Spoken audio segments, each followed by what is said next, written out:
Hey there, Lincoln here from BoAcademy.org. Today I want to walk you through my $250,000 growth portfolio, which I've grown from $23,000 over the last 19 months.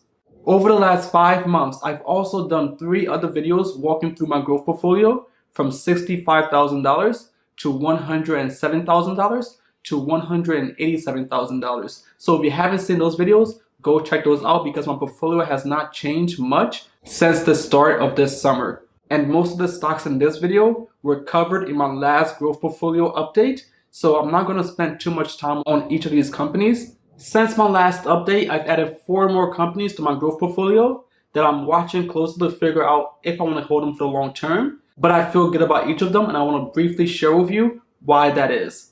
There are 12 companies in my growth portfolio and none of them pay out dividends, nor are they index funds, because as I've mentioned many times on this channel, I don't want mediocre returns that index funds give you. And given that I'm still building my wealth, it wouldn't make sense to invest in dividend stocks because that would mean I will be taking money out of my companies. And that's not the point of investing to build wealth. The point of investing to build wealth is to give your company all the resources they need to go invest it for you. I only want to invest in companies that know how to grow my money. So I have many more thoughts on dividend paying stocks and index funds, but I've said that so many times in this channel in my previous videos, so if you want more on that, go check out those previous videos. So the last thing before we hop into my 12 stocks, just some housekeeping.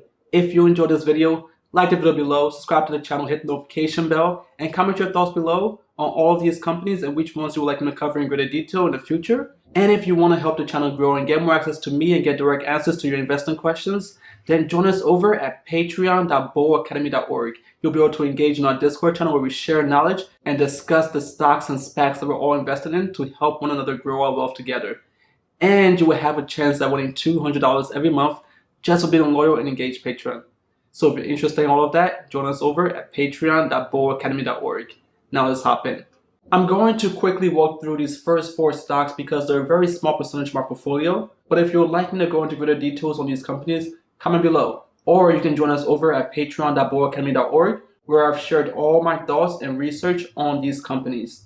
First up is THBR Thunder Bridge Acquisition 2, the SPAC taking Indie Semiconductor public. Indie Semiconductor is a leading pure-play provider of next-generation semiconductor and software solutions for the rapidly growing auto tech market, enabling ADAS, advanced driver assistance systems, as well as autonomy, connectivity, user experience, and vehicle electrification applications. According to the company, Indie's automotive semiconductor portfolio addresses a $16 billion market, which is expected to exceed $38 billion by 2025, driven by strong demand for silicon and software content in automobiles.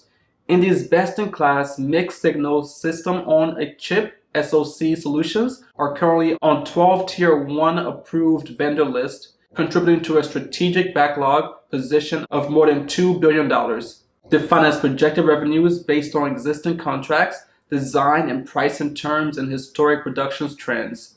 So Indie Semiconductor provides the semiconductor technology and software that's necessary to run many of the technologies that you see in cars, such as heads-up displays, as well as assisted driver technologies and infotainment systems.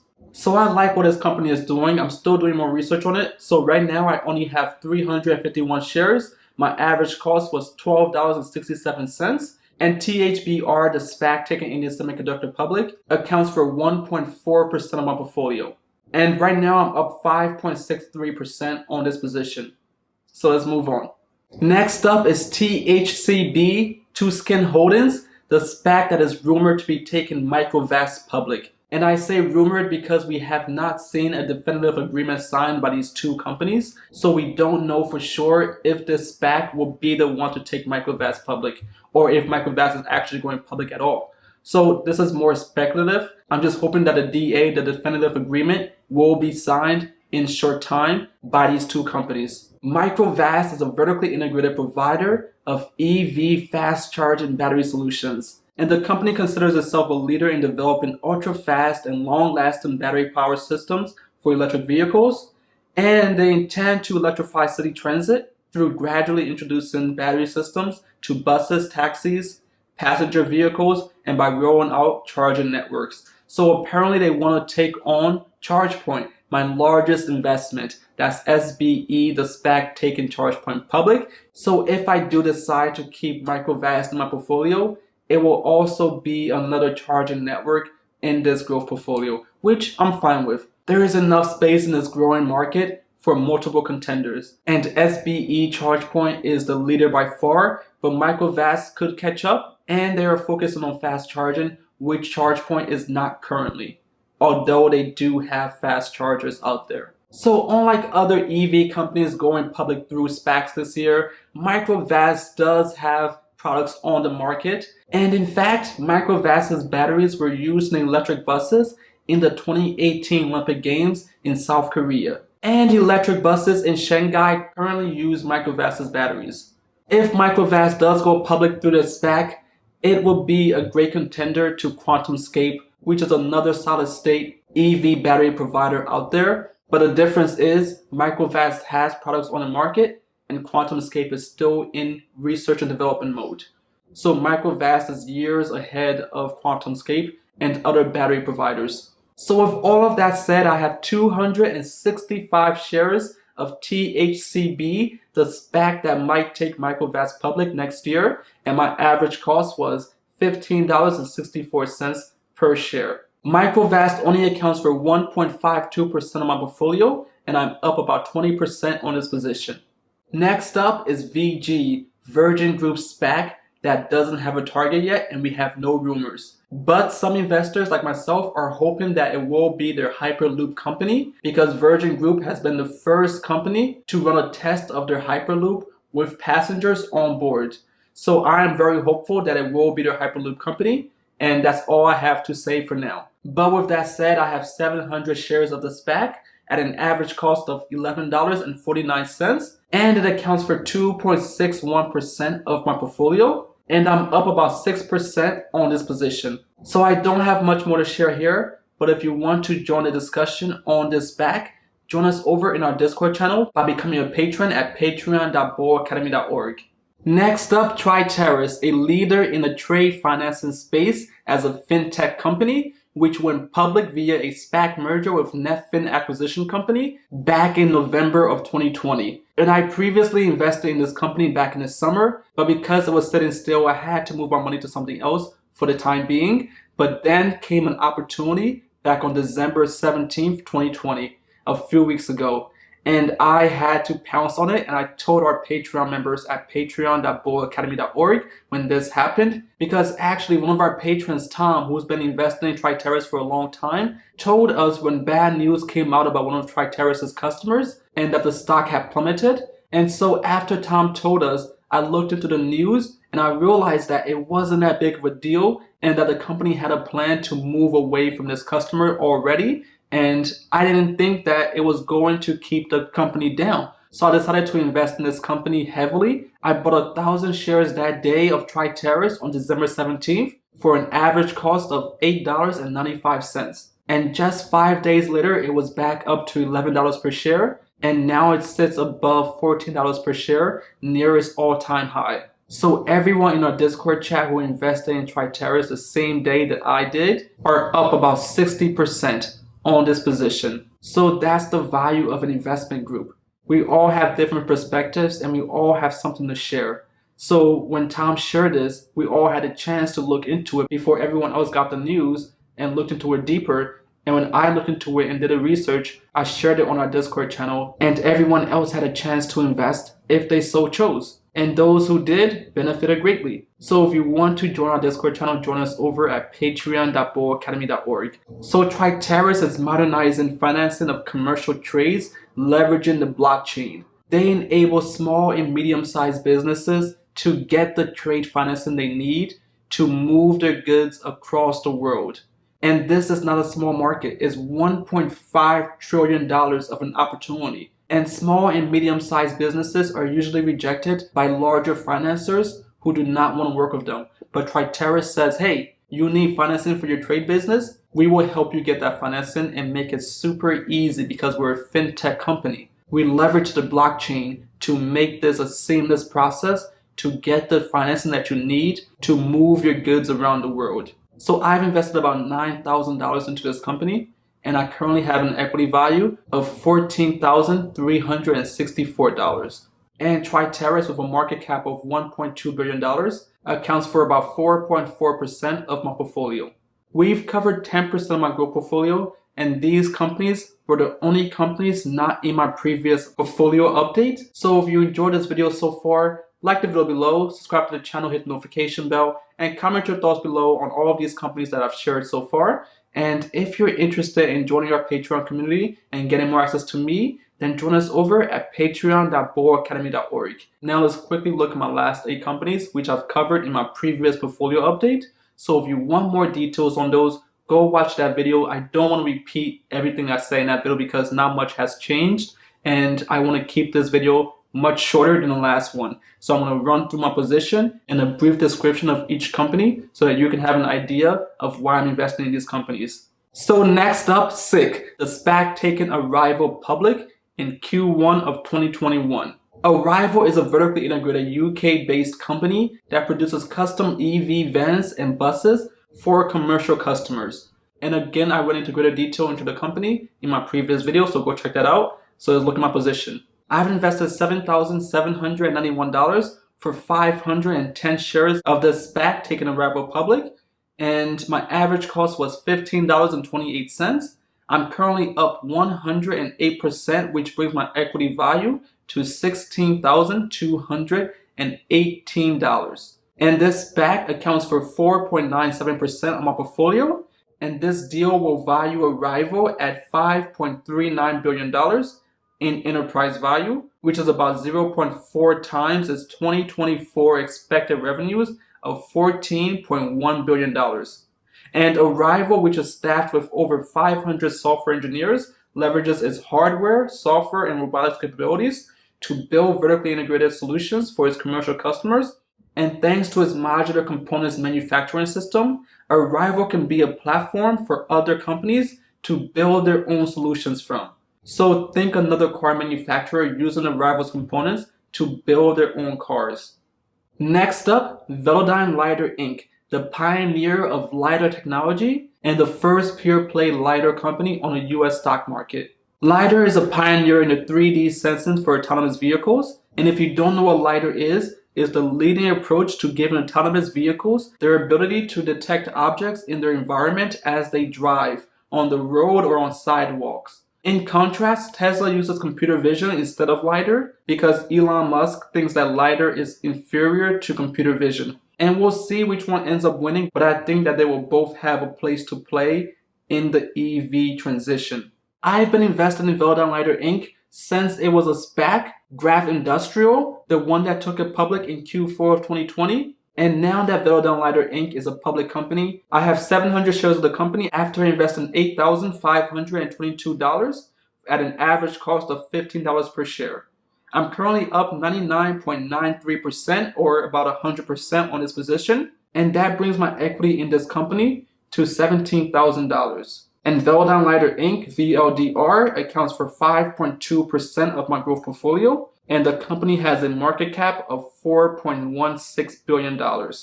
Next up is Upwork. Upwork is the leader in the online freelancing marketplace space, and they provide a service for any business size. So if you need someone to do a project for you, to build a website, to write an article, to do some research, you can go to Upwork.com and find someone to hire remotely, and they will get it done for you. You pay through Upwork, and Upwork processes the payment, pays the freelancer, and takes their fees. And Upwork has been doing this for a long time. They've acquired the competition, and they continue to lead this market. So at this point in their progression, Upwork has an offering for every business size, from one-person businesses to Fortune 500, Fortune 10 businesses who need remote workers and freelancers to do special projects for them. So I've been invested in Upwork since November of 2019 when I saw that the stock price had been depreciated due to the company going through a restructure and other investors running away scared because they didn't understand that the restructuring was a temporary thing that was causing their earnings to go down. And I jumped in and said, hey, this is going to be a great opportunity to get in early and benefit from the appreciation of the value of this asset over the next year or two as more investors come back around to see the value of this company once again. And lo and behold, Upwork is up way above where it was last year, and I'm currently up more than 230% on this position. I invested $6,168 for 550 shares of Upwork at an average cost of $11.42. And after more than tripling my money over the last year, I have an equity value of $20,439. And Upwork, with a market cap of $4.61 billion, accounts for 6.26% of my growth portfolio. And 71% of analysts say that Upwork is a buy, with the other 29% saying that Upwork is a hold. None of them say that Upwork is a sell. Upwork is a relatively young company, and it IPO'd in 2018. And given that, I see there's great upside potential for this company over the next 5 to 10 years. So I'm going to continue to hold this company like the rest of my investments in this growth portfolio. Next up, a channel favorite, TTCF, Tattoo Chef Inc., the leader in the frozen plant-based foods market.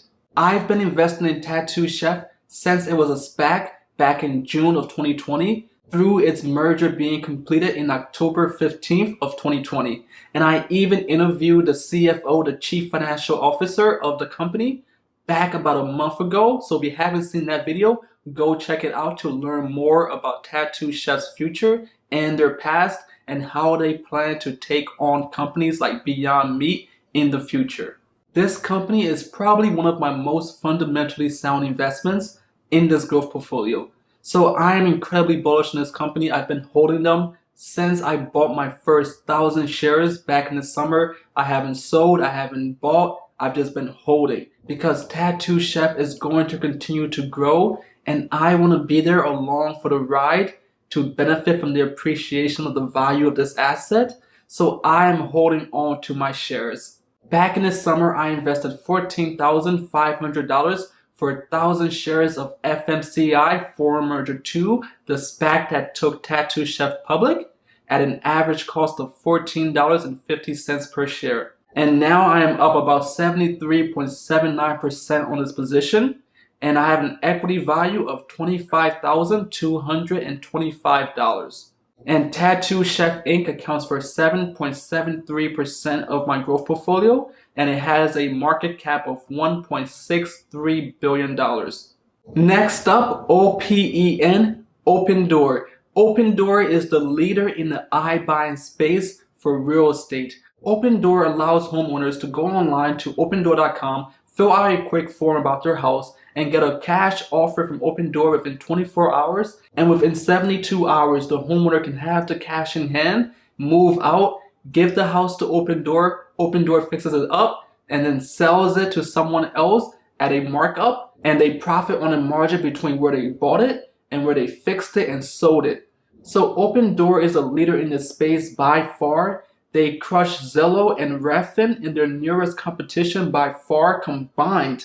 If you combine Zillow and Redfin's revenues from 2019, they don't come close to Opendoor's $4.7 billion in revenues in 2019 after selling nearly 19,000 homes.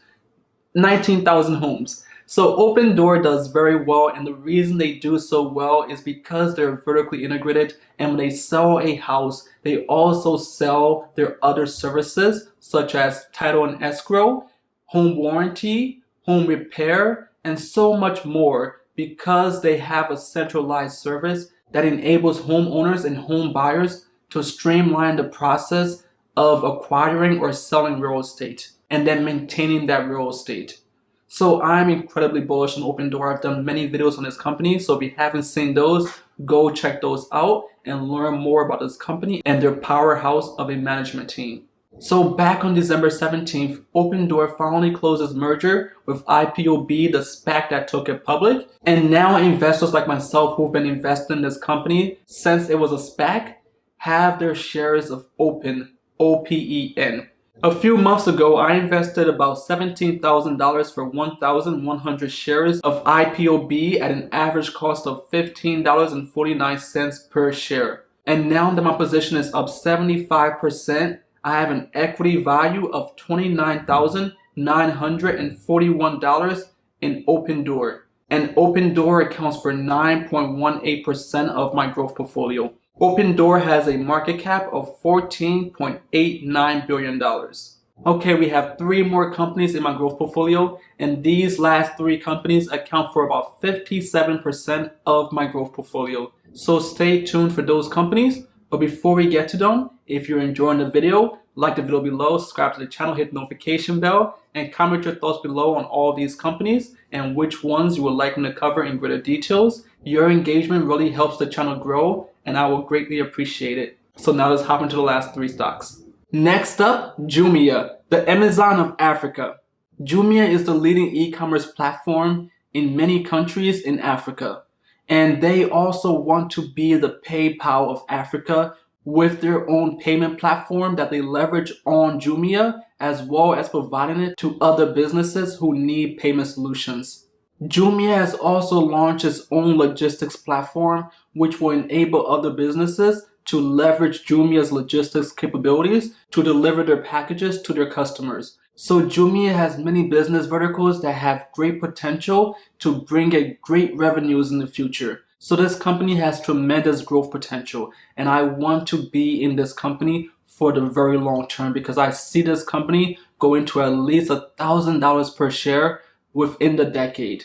So I'm investing very heavily into Jumia. But of course, because Jumia is in an emerging market, I do not want this company to become too much of my portfolio because it has inherent risk due to the nature of emerging markets. So I'm keeping this company around 10% of my portfolio. Jumia IPO'd in 2019, and I've invested $8,848 for 760 shares of this company at an average cost of $11.64 per share. I'm currently up 275% on this position, and Jumia has a market cap of $3.54 billion and accounts for 10% of my growth portfolio. Jumia currently has a buy rating of 43%, a hold rating of 43%, and the rest 14% of analysts say that Jumia is a sell. So most analysts, 86% say that Jumia is at least a buy and a hold, and I agree. And I plan to hold this company for the long term and benefit from the appreciation of the value of this asset as I continue to practice the bull mentality. The bull mentality is that we know what we invest in, we understand what we invest in, we believe in what we invest in, and we hold for the long term because that's how we build wealth in this country. That's how we give ourselves the best chance at success on the stock market. So I'm very bullish on Jumia, and I believe that this company, if they continue on this path, will help me get to my goal of $1 million by the age of 30. Because next up, Net, Cloudflare. Cloudflare is a leading web infrastructure and web security company. Cloudflare IPO'd in 2019, and I've been investing in it since soon after that IPO. And I've invested $23,341 for 680 shares at an average cost of $36 per share. And I've been investing since it was at $15, $20, $40, $60, and now it's over $80 per share, and I plan to hold this for the long term. So I'm currently up 132%, and that brings my equity value to $54,164, and it accounts for 16.6% of my growth portfolio. Cloudflare has a market cap of $26.1 billion, and it has a buy rating from analysts of 73%, and 27% say hold. So no analyst said that Cloudflare is a sell because they realize that Cloudflare is the backbone for these tech companies that are dominating every market out there. For a long time this year, Cloudflare was my top position due to its rise during the pandemic, but now it's lost its spot consistently to my last stock in my growth portfolio, and that is SBE Switchback Energy, the SPAC taking Chargepoint public in Q1 of 2021. ChargePoint operates the largest network of EV charging stations around the world, and they are the ultimate pickaxe for the EV revolution. No matter which EV car company succeeds and which one fails, ChargePoint will benefit from the growth of the EV market. So ChargePoint can be thought of as an index for the EV market. So long as the EV transition succeeds, ChargePoint will succeed, and that's the kind of company I want to be invested in, as well as companies that are vertically integrated like ChargePoint, as well as companies that have recurring revenues like ChargePoint. ChargePoint sells their charging hardware to businesses and entrepreneurs to build their own charging stations, and then they also charge them a recurring fee to maintain the software that is required to keep those charging stations up and running. And they also charge them service fees to help them maintain those charging stations and to help with customer service for the drivers who use those charging stations. So ChargePoint has a plan to get the recurring revenues to 49% of the revenues by 2026, and that will get them to over $2 billion in revenues by 2026. So I'm incredibly bullish on this company for those reasons, and that's why it's the largest position in my growth portfolio and accounts for nearly a third of my portfolio. So ChargePoint is another good example of what happens in our Patreon community. One of our patrons, Chris, asked me a long time ago to look into SBE Chargepoint so that I could share my thoughts with him on the potential of this company. And once I looked into this company, I became incredibly bullish on it, and I am forever grateful to Chris for bringing this to my attention. So this is what happens in our Discord channel. We share knowledge, we share investing ideas, we share different perspectives because we're all coming from different places and we all have different ideas of what great investments are. So we brainstorm together in our Patreon community. So if you want to join our Discord channel, join us over at patreon.bullacademy.org, and you will also get to support the channel. So with all of that said, let's look at my position in Switchback Energy, the SPAC taking ChargePoint public in January of 2021. I've invested $30,217 into SBE Switchback Energy for 2,120 shares of the company at an average cost of $14.40 per share. So I got in pretty early, and I'm currently up 220% on this position. Given all of that, ChargePoint became not only my first company to 2,000 shares, but my first company to $100,000 in equity value. And as I alluded to earlier and covered in a previous video, Switchback Energy accounts for 30% of my growth portfolio. So I'm heavily invested in this company. If I have more money, I will continue to pour into this company because I believe that they are going to usher in the EV future that we all want to live in. Because consumers require that there be a sufficient charging network before they buy into EV cars. So ChargePoint is helping us get to that future. And I want to be there along the way to benefit from the appreciation of the value of this asset. So I'm holding this for the long term. This is one of those companies that you buy, you hold, you don't even think about it. Just buy and hold it. So I am very bullish on this. I can't say that enough. And I plan to hold this for the next 5, 10, 20 years, as long as nothing materially changes about this company's projections. Lastly, the SPAC deal values ChargePoint at $2.4 billion in enterprise value. So pretty good, but I think that that's actually undervalued. Is going to be much greater once this merger is complete and through 2021 and 2026 as the EV market grows from 3% today to over 10% by 2026. And as that market grows, ChargePoint's revenues will continue to grow with it because ChargePoint is the index for this market. Okay, those are the companies that make up my $250,000 growth portfolio currently.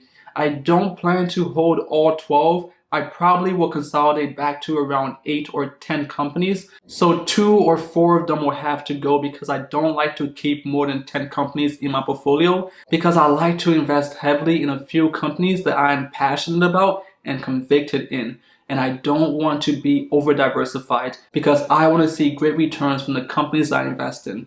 It's not worth my time to spread out my investments across 20 companies.